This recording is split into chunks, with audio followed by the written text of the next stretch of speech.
All right, and all right.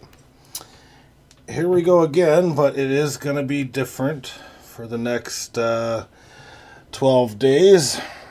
Our beloved friend Sage has been deported from Canada. He's currently in Europe, so we will not be seeing Sage for 12 days. He's being disciplined extremely aggressively. So we've got just the one wrench. Hopefully, that wrench does not accidentally ban people inadvertently for 86,000 seconds moving forward. Welcome to the Thundercloud Corpse Doe. But yeah, Sage is being disciplined. I sent him to Europe as punishment, so we're not going to see Sage for 12 days. So we're down a wrench. We're down a golden wrench. We lost the best wrench that I've ever known. He wrenches for two different programs, you understand? So he will be watching the videos on demand, apparently, after the fact. Still leaving likes and all that stuff, which you guys should already be doing without having to be told, you know what I mean? So I guess I don't have to wait for Sage to show, because he typically is a little bit tardy, which is one of my pet peeves with young Sagery there. I don't even know where to start today. How about we start... Let's just start by getting basketball out of the way. I kind of want to save some other news for later, but my voice is extremely, gone right now. I've been talking all day. I cannot wait for this stream to be over so that I can just not talk, basically. That's what I'm looking forward to. So, game one was very interesting. Actually, I did have to re-edit the title. I did because they were up 10 to 15 points semi-late in the game, that being the OKC City Thunder. So I actually put, the Thunder and the Blue Jays win. I did have to change it and say that the Indiana Pacers steal game one. From what I see, it seems like both teams played shitty in different respects. The Thunder won the turnover margin 24-6, but OKC out-rebounded, or the Pacers, sorry, out-rebounded OKC 56-39, so that helped offset the turnovers, but, the Pacers don't deserve to win this game based on turnovers alone. You cannot turn the ball over 24 times and win the game, yet they did. Tyrese Haliburton wasn't very good, nor was either offense, especially the Pacers, in my opinion. If we kind of look at the points, they did spread the wealth, but Haliburton did hit a deep two with 0.3 seconds left to steal a game. You do have to steal a game in order to win. Again, OKC is a far superior team. Pacers could be that team of destiny, getting some bounces and that sort of thing. I think Jim Irsay's helping them up from the heavens there. That's my guess. We'll break down the box score a little bit, but again, the box score was pretty unspectacular. The only really impressive thing from the Indiana Pacers side of things is that they had 6 players with at least 10 points or more. Pascal Siakam led the way, shooting 7 for 15 for 19 points, grabbing 10 rebounds. Kind of surprised to see Aaron Nesmith. I mean, he only scored 10 points. He's like a 3-point shooter, though. He grabbed 12 rebounds tonight, which is quite a bit. Tyrese Haliburton, again, not a very good game, especially not from 3. 6 for 13 is not terrible, but he only scored 14 points, 6 assists, 10 rebounds, 3 turnovers. I mean, that's not the end of the world. Miles Turner with 6 turnovers and Aaron Nesmith with 5. That's a problem. That's a problem for sure. They're going to have to clean that up if they want to win the next game, because I think OKC is going to come guns blazing. Again, no one was particularly great for Indiana, but they do have great depth, so that seemed to get the job done. From the side of OKC, I mean, Shai Gilgeous-Alexander, 14 for 30 with 38 points, so he continues to light up the scoreboard there. Other than that, though, I mean, some pretty pedestrian scoring. Other than that, I mean, this Chet Holmgren guy only had 6 points. He's supposed to be doing a lot better than that, especially 2 for 9, and he's like, what, a center? You can't be shooting 2 for 9 as a center, especially when you only took 1 fucking 3-point, in my, with all due respect. Not really going to talk much about this game. Terrible game. It seemed like OKC should have won. They let one get away. That does allow the Pacers to get into the series there, and the Pacers needed that. Especially since they were heavily favored to lose. And when I say heavily favored, I mean the OKC City Thunder were favored to win -700 for this series. That means in order to win $1, you need to wage $7. So I'm going to put $7 down so I can get $8. That's how heavily favored they are. They're still going to be heavily favored. If the Pacers can kind of take game 2, then the odds makers are going to switch things up a little bit. Let's take a quick look at the Toronto Blue Jays, who blasted the Philadelphia Phillies today. They won 9-1. Bo Bichette was 2 for 4 with a 2-run home run. Did we have any other home runs? No, we did not. But we did have a lot of players getting hit. So we had Barger 1 for 1 today. We had Vladimir Guerrero 0 for 5, so I don't know why I brought him the fuck up. Springer 1 for 4. Alejandro Kirk 3 for 4 today. He's up over 300 with his average right now as a catcher. He's 305, so he's hitting extremely well. Ernie Clement continues to play pretty strong. He's up to a 282 average after going 2 for 4. Davis Schneider, he had a hit. He's at a 208 average. OPS is looking respectable, but you're a bench player. Stay on the fucking bench and shut your fucking mouth. Miles Straw, though, interesting. 2 for 4. He's hitting 286. For him, it's pretty late in the year to be hitting 286 because he's a terrible hitter. Great defender, though. What does that mean? Where's Varsho at? They give him the day off or something? I hope so. In terms of pitching, Chris Bassett, really good game. I know he got lit up recently, but he brings that ERA down to 3.56, striking out 6 over 7 frames, only allowing 1 earned run and 2 walks. The Fluharty guy, 2 strikeouts in an inning, ERA's at 3.2. Eric Swanson lowers his ERA from 9 to 6 after a scoreless performance tonight in 1 inning of work. Varsho's on the IL. Great. That's great. That's what I want to hear. So that means we're going to have to see more fucking Miles Straw. Fucking terrible hitter. Right now he's at a 689 OPS, though. That's fine, but he's fucking Miles Straw. He's fucking terrible. He's had years of under fucking 550 fucking OPSs and that sort of thing.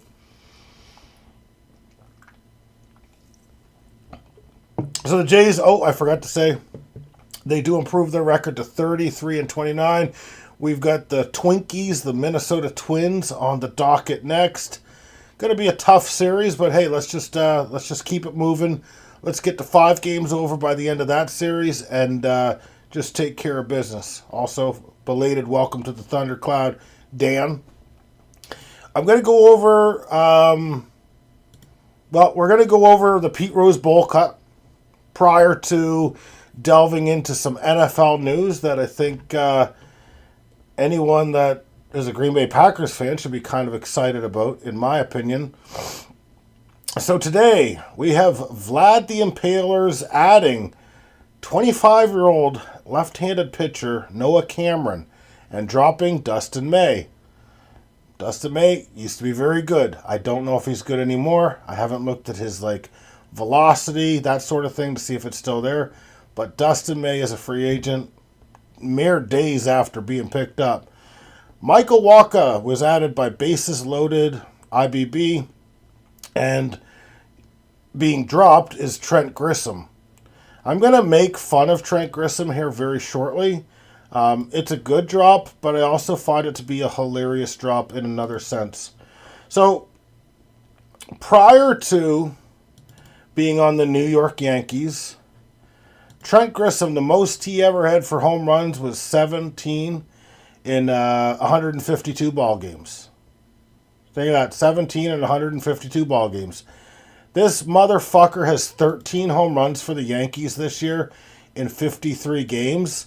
That ballpark is a fucking joke. Bo Bichette went 2 for 4 today, Dan, with a home run. Also, I do know that Tyler Soderstrom did hit a home run today as well, as I was browsing Roto World earlier. So, but back to my point. This is what I can't stand about the New York Yankees. You get a shitty ass fucking left-handed fucking hitter in there, or a fucking right-handed hitter that can go the other way, and you're adding like fucking 10 or 15 home runs to them. The park should be illegalized. They literally have it so it's a short porch, and it's also in a jet stream too, where the wind tends to gust. Yeah, I said, oh, he had 2 home runs today. Sorry. I knew that he had hit 1, but I didn't know that he had hit 2 home runs, so good work on... he's going to get a ring at the end of the year because he was on my team, as will Bo Bichette. I give a ring to everyone that participated on my team, so Tyler Soderstrom will get a ring for being on my team. So good work, Tyler. That's a Rodfather alumni right there.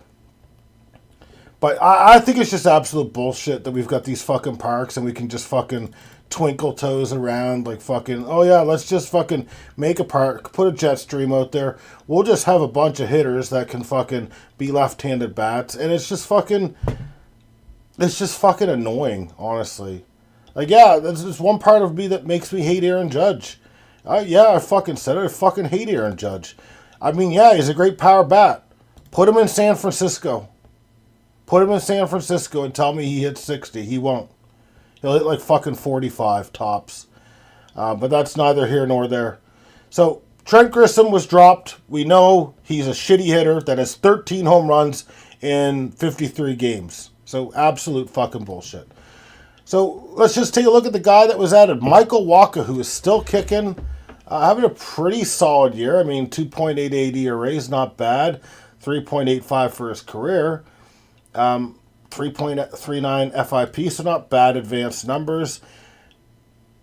For our league is extremely deep. Not a bad pickup. Only 50 strikeouts and 68 and 2/3 innings. So I don't think it's a bad guy for a depth pickup for our league. In any other league that doesn't have like too many pitchers, then yeah, he wouldn't be a good fantasy guy.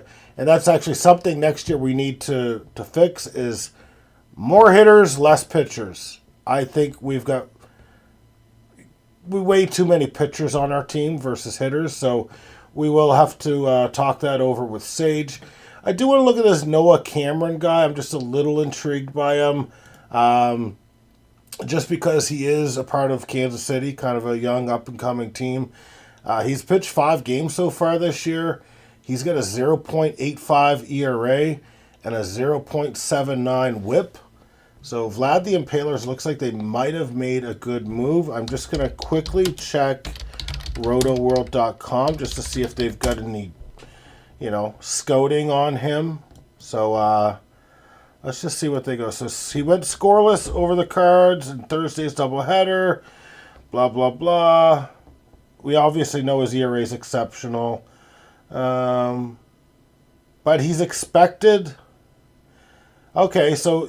He was expected to lose his spot in the rotation with Carl Ragans coming off the IL, but he's made a strong case to stick as per Roto World. So I don't know. It sounds like maybe he's overperforming right now, because if he's a top prospect and he's got a 0.8 ERA, you'd think he would stick. Plus, if we kind of look at the peripheral numbers here, his strikeout to walk ratio is not great. So he's got 19 strikeouts in 31 and 2/3 innings and 10 walks. So I think he's overperforming. I can see why they might actually send him down. I bet you his FIP is through the roof. Unfortunately, I don't have Baseball Reference up, so I am not able to check. I'm not able to check the FIP. I am able to, but I don't want to have to type it out, so I'm not going to, frankly. He's probably a little fluff ball or a little fucking bitch from St. Joseph, Missouri. Fuck you. All right. I'm just going to take a look at the the agenda one more time before we get to the big news of the day. I don't see anything noteworthy.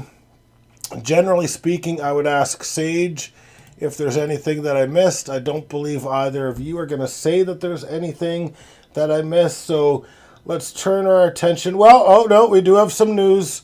We've got Rashad Bateman, who Dan loves and Corpsto hates for some reason, signing a 3-year extension with the Baltimore Ravens at $36.75 million. So good signing. Good little wide receiver. I mean, he's not a all-star or anything like that, but he's pretty good receiver there, especially in the slot there. Now to the big news, we will discuss, sticking with the AFC North, we are going to discuss the Pittsburgh Steelers. So they have signed Aaron Rodgers to a reported 1-year deal. Okay. The fantasy scoreboard is not going to be discussed tonight. We'll go over it a different night. We'll go over it a little later in the week. Don't need to go over it much now. I mean, I can go over it now if we really need to, but I don't necessarily think we need to. But I can quickly go over the scoreboard. All right, so far, the GOAT is currently atop Alexandra's awesome team 10-5. Tommy Callahan's Auto Parts, though, is up 13-2 on Vlad the Impalers. The Dark Sliders are up 13-3 on Bases Loaded IBB. Pitching has been performing very well. That is the game of the week for me. And Graham's great team is atop Annette's awesome team 9-6. So back to the news I actually care about, and that will be Aaron Rodgers signing with the Pittsburgh Steelers on a 1-year deal. I think it's probably somewhere around $20 million or something like that. He didn't ask for a ton of money or that sort of thing. It's a signing we all knew was going to happen. Aaron Rodgers drug his ass like he always does to kind of get the attention that he stay relevant in the spotlight there. It is kind of funny. Everyone wants to say Aaron Rodgers is done. I almost said his ERA. His quarterback rating last year was not great. It was 90.5, which is definitely a lot lower than his 102.6 career rating, which leads the NFL history, as does his interception percentage of 1.4%. It wasn't terrible last year. He had a terrible O-line. He had 28 touchdowns, 11 interceptions. If you kind of look at the film breakdown, it really wasn't him fucking up. It was a lot, especially the O-line. I think Kurt Benekert does pretty good breakdowns where he kind of shows like where Aaron Rodgers is making the right plays, and if you're getting pressured right away, that shit's going to happen. Aaron Rodgers' quarterback rating was not that different than Patrick Mahomes, and Patrick Mahomes had an extremely great interior line. I'm not saying Aaron Rodgers is better than Patrick Mahomes currently at this stage of his career, but Patrick Mahomes had a bad year last year. Or it wasn't much better than Rodgers, if at all. He will be entering his age 42 season, so when December turns, he will be 42 years old. I think it's a great stopgap signing for them being the Steelers. I think it's just a very good fit. Pretty good O-line.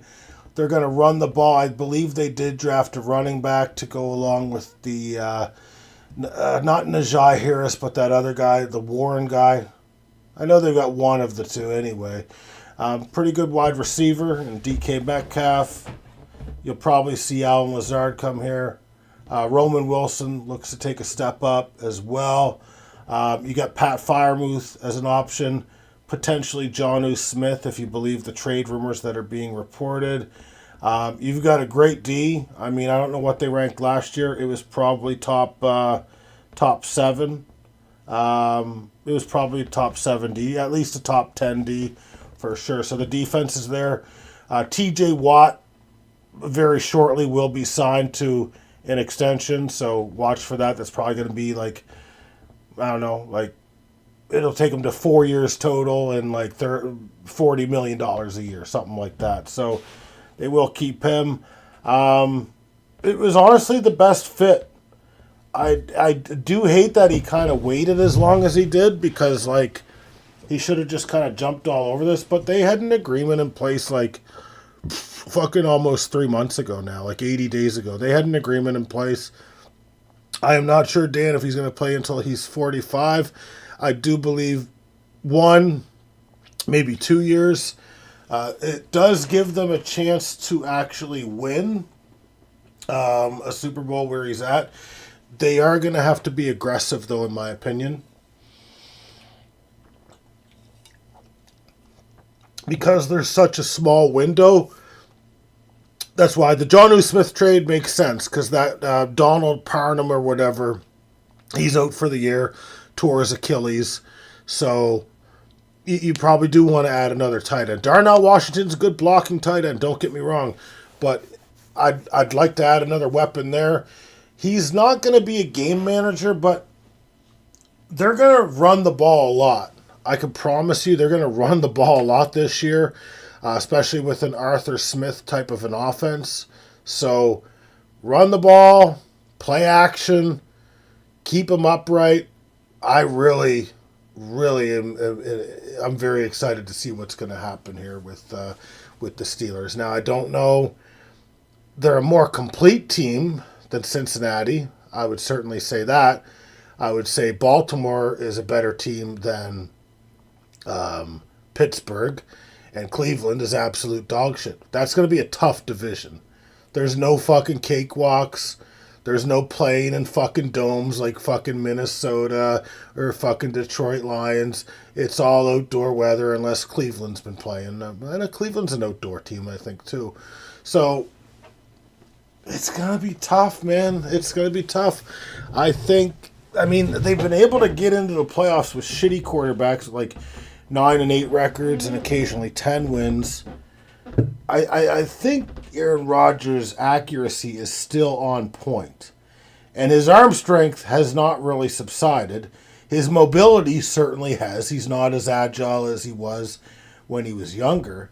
But I think this is a good fit. This was the number one fit prior to the offseason. I thought if he went to Pittsburgh, that was the best spot for him to land, given the potential options that were around. You know what I mean? Like 3-4 months ago, whatever it is. So I'm excited. I do think that they're going to make the playoffs. I do think they'll make the playoffs. We being the Green Bay Packers, will play Pittsburgh, I think, midway through the season. I think it is in Pittsburgh, so we will get to play Aaron Rodgers one more time. It'll be exciting. He had a 1.9 interception rate last year. So, I mean, he doesn't turn the ball over even still. So, I don't know. We'll see. New York was a disaster. That was the dumbest thing he could have done, was gone to the New York Jets. Now, we all expected the Jets to be better, but that's why you need to, I don't know.